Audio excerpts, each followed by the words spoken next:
David therefore departed thence, and escaped to the cave Adullam, and when his brethren and all his father and Hashex's 27's house heard, they went down thither to him. And every one in distress, and every one that in debt, and every one discontented, gathered themselves unto him, and he became a captain over them, and there were with him about 400 men. And David went thence to Mizpeh of Moab, and he said unto the king of Moab, Let my father and my mother, I pray thee, come forth with you, till I know what God will do for me. And he brought them before the king of Moab, and they dwelt with him all the while that David was in the hold.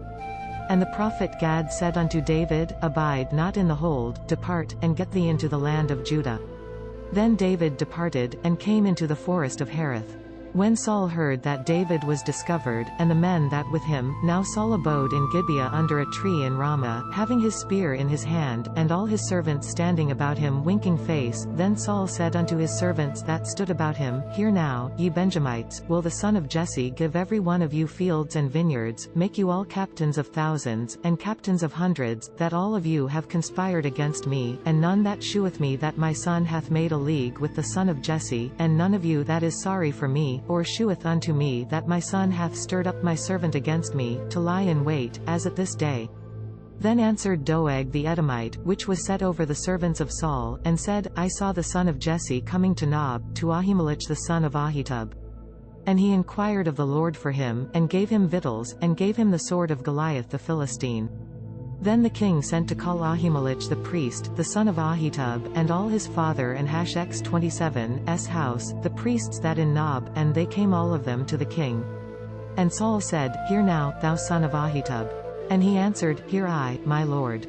And Saul said unto him, Why have ye conspired against me, thou and the son of Jesse, in that thou hast given him bread, and a sword, and hast enquired of God for him, that he should rise against me, to lie in wait, as at this day?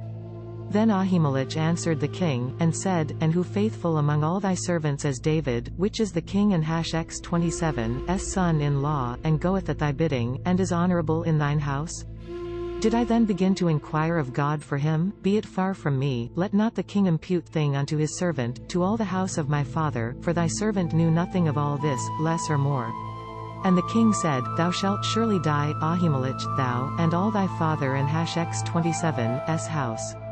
And the king said unto the footmen that stood about him, Turn, and slay the priests of the Lord, because their hand also with David, and because they knew when he fled, and did not show it to me.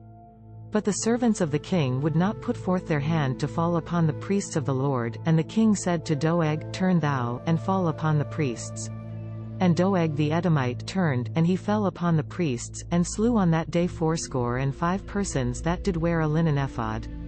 And Nob, the city of the priests, smote he with the edge of the sword, both men and women, children and sucklings, and oxen, and asses, and sheep, with the edge of the sword.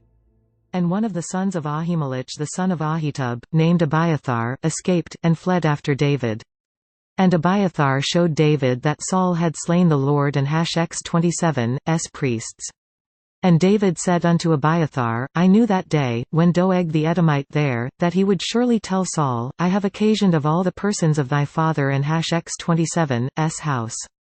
Abide thou with me, fear not, for he that seeketh my life seeketh thy life, but with me thou in safeguard. This content was provided by angelotricarico.com. Subscribe to the channel for more stories.